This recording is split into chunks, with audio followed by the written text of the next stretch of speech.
सहनाववतु सहनौ भुनक्तु सह वीर्यं करवावहै तेजस्विनावधीतमस्तु मा विद्विषावहै। ॐ शान्ति शान्ति शान्ति।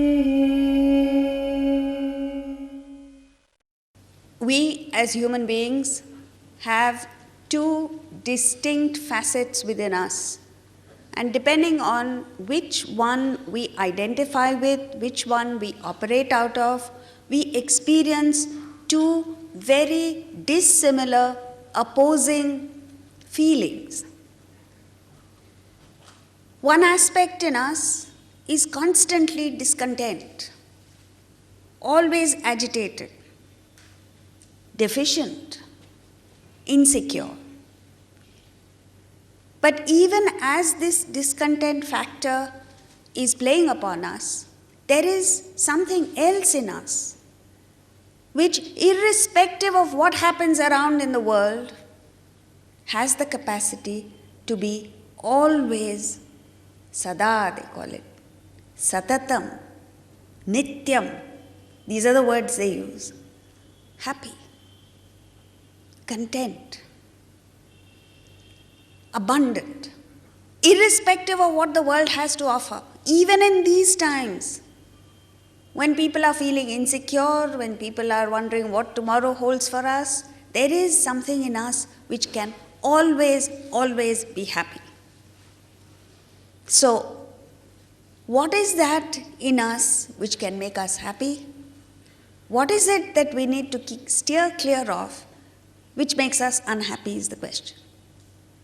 So let's get back to the basics.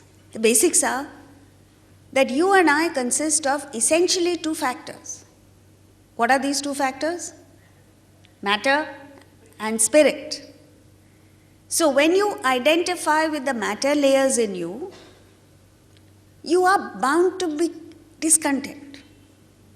You will be depressed, you will be stressed. There is no escape from this.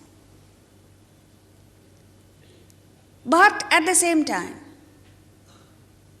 while your matter layers are operating in the world, while you are operating out of the matter layers, the spirit within you is supremely happy, chilled out. You know, youngsters particularly use this word all the time. Chill, chill, chill. Nobody is chilled.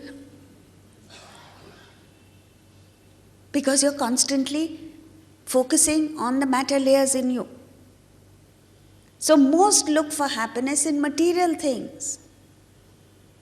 A few people go beyond and look for satisfaction with a partner, with a spouse, with an offspring. But somehow, all of this seems to fall flat.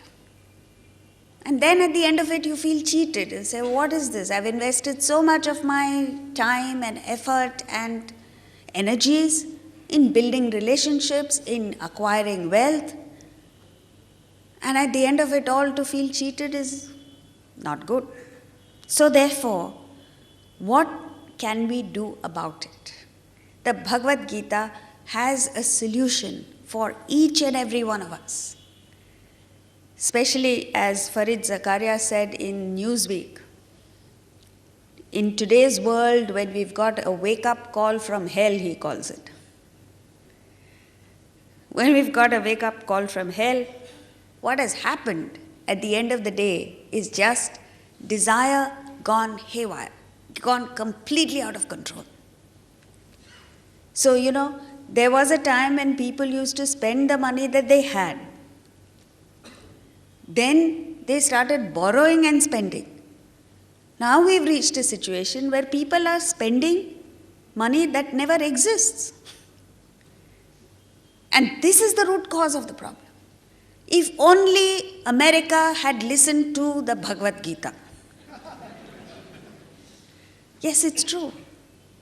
But the problem is, what is the problem?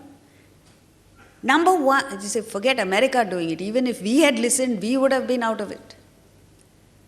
Why aren't we listening to the Gita? What I mean by this is Krishna has been blowing his lungs out right through the 18 chapters of the Gita, warning us, beware of desire. Desire is your greatest enemy. And what are we doing about it? We are actually promoting it the world over.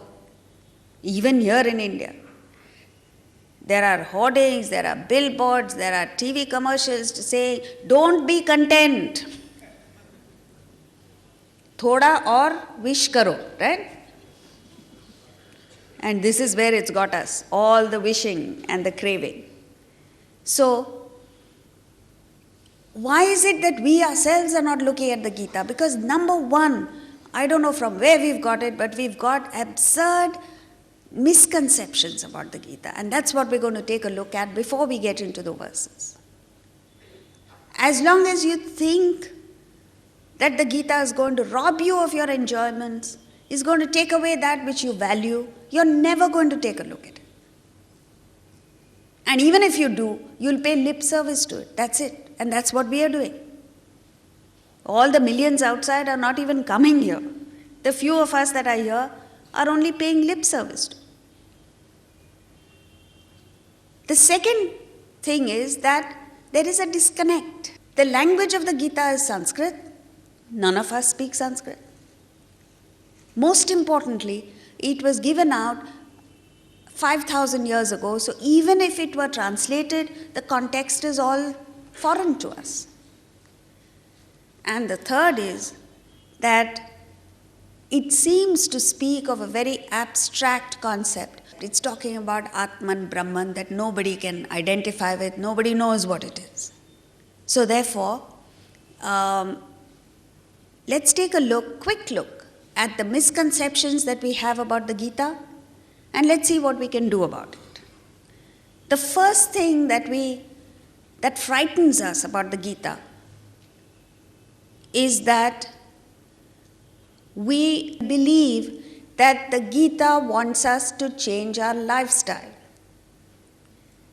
We believe that the Gita speaks of austerity, that you have to give up your home and the city life and the comforts and the luxuries that you're used to and live a life of deprivation. No, you don't have to do that.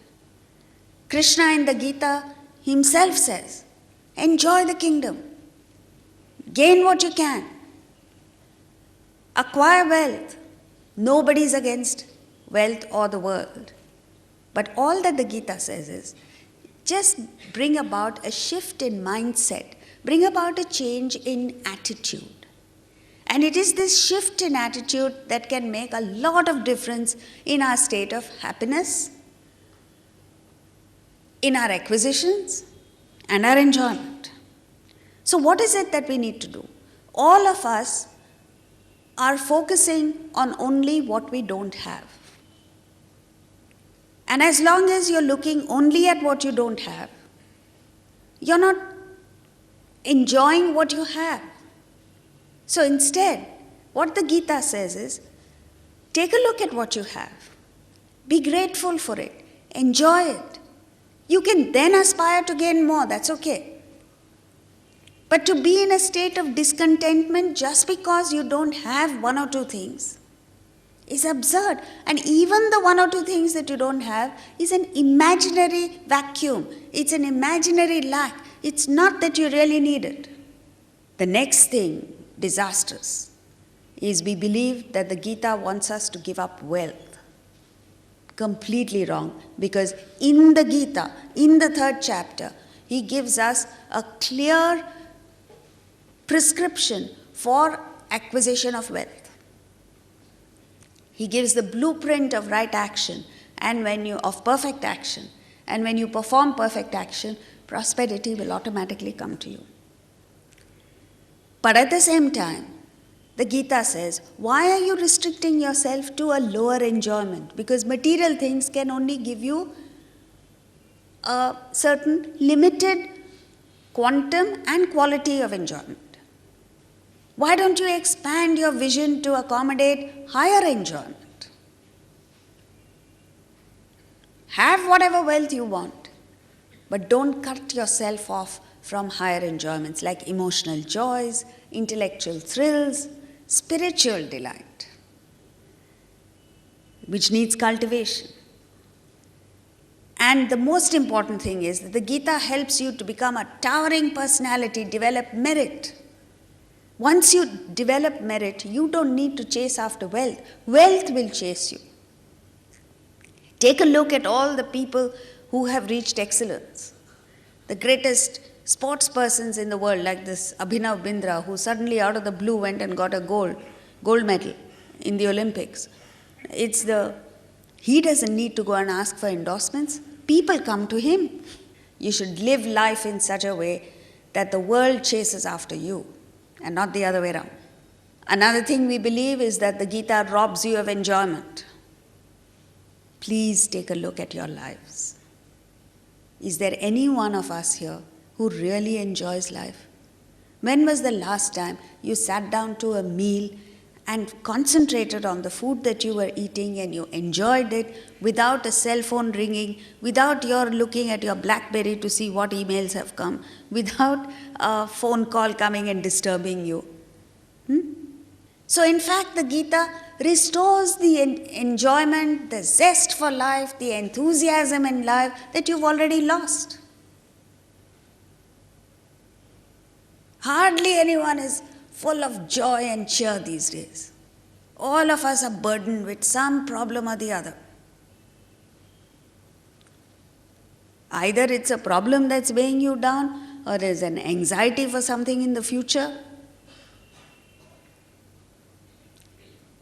So, when are we going to really start enjoying? You need the Gita to give us the key to enjoying life to the fullest. And not just now, not just when you're young.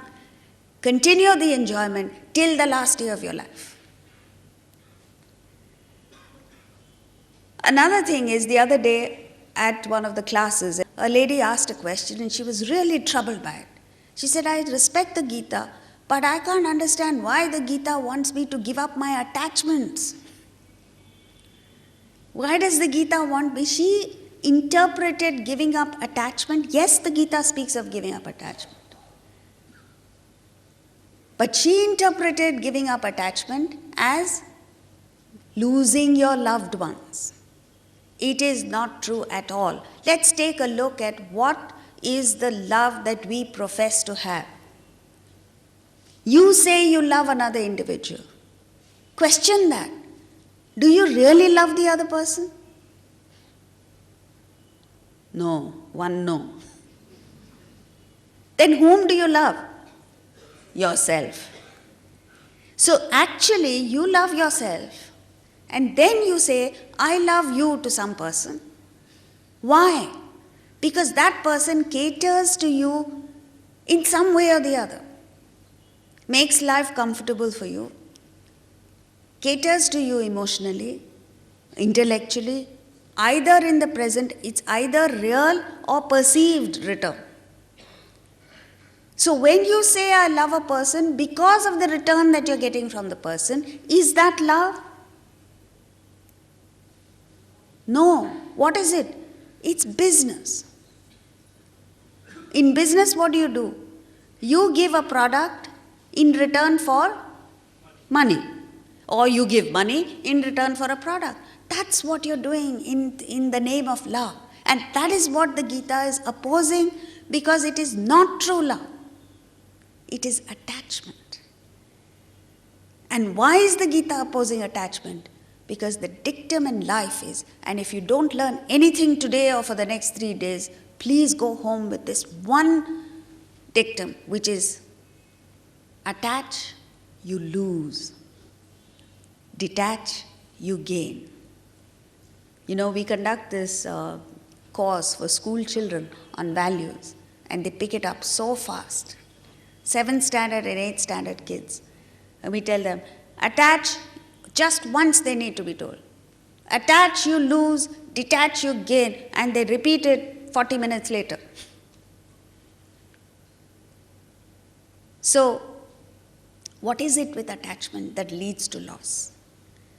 You see, when you expect a return from another person, when you're making demands on the other person, when you're riding on that person's back all the time, nobody likes it. Not even a dog doesn't like it. Those of you who have a pet dog, if you keep on at the dog, at some point the dog will get fed up and say, leave me alone. Only thing is the dog can't say it. The dog walks away. What about a human being? You keep on at the and attachment is actual bondage. You tie the person to you all the time. Even the dumbest individual at some point in time will revolt and say, get off my back, leave me alone. Yes, somebody said yes. So actually you're experiencing it. I'm not joking. Kids say that to their mothers all the time. But the thing is, they don't understand what the kids are saying. Between spouse, in fact, wherever there is conflict, wherever there is tension in a relationship, it is only because of attachment, because of expectations, demands, and bondage. You don't leave the other person alone. So when there is attachment, you go through hell, you make life miserable for the other person, and at some point in time, it breaks. On the other hand, true love is when you love the other person for his or her own sake. No returns expected, no demands made, no bondage.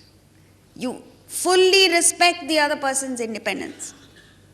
Allow him to sit where he likes to sit. Allow him to send messages to whoever he wants to. First of all, it is demeaning to go and pry into somebody else's private correspondence.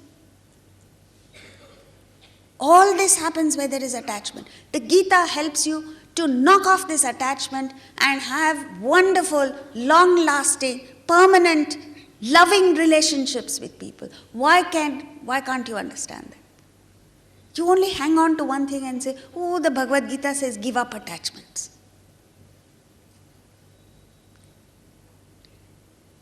The most important then, the deadliest misconception is you believe that the Gita asks you to renounce the world. Right? The Gita does not ask you to renounce the world for the simple reason that where can you go renouncing the world? Wherever you go in the world, it's still part of the world, right? If you go to the Himalayas, it's still part of the world. You go to an ashram, it's still part of the world. You can't, even if you kill yourself, you will still come back in the world. So it's not asking you to give up the world. Then what is it asking you to give up? Yes, of course it's asking you to give up something. It says, have the world, renounce possessiveness. Again, this possessiveness is killing all of us, literally killing all of us. Where do you get the concept that this is mine? And then when you lose it, when it goes away, you say, oh, I've lost it. You go through the torture, the trauma of losing only when you believe that it is yours. Suppose you have this concept of trusteeship. You know what trusteeship is? It's not mine. But I, for whatever reason, have it with me. I am blessed to have maybe family, wealth, a home, a car, whatever it is, for some period of time. And you are fully aware of the fact that it's given to you for a restricted period of time. You enjoy it while it's with you, and when it goes, you understand that which never was mine has gone whichever way it had to go. So you enjoy it when you have it, and you don't get traumatized when you lose it. In fact, there is no loss. It's only an imaginary loss. And who imagines the loss? Only when you imagine it is yours, then you go through the loss. When you understand it never was yours, how can you go through a loss? Pain. So this is as far as renunciation goes. And then the most important thing is that we believe that the Gita tells us we are victims of destiny. It's not true at all. In fact, as human beings, we are the only species in the world that is endowed with this concept called urushartha. Urushartha is self-will, self-effort. The capacity to steer your own life, to change your destiny, to change your past, and forge ahead and create whatever it is that you want to do with your life. So, with this Purushartha, see what happens is, animals have no choice but to act according to their nature, according to their vasanas. It is only the human being, you and me, that can use this Purushartha to act apart from your vasanas, apart from your nature. So if you are an ill-tempered person, you don't have to continue to be ill-tempered. If you are an absent-minded person or disorganized person or whatever faults you think you have, you don't need to continue being that way. You can change by powerfully exerting this Purushartha.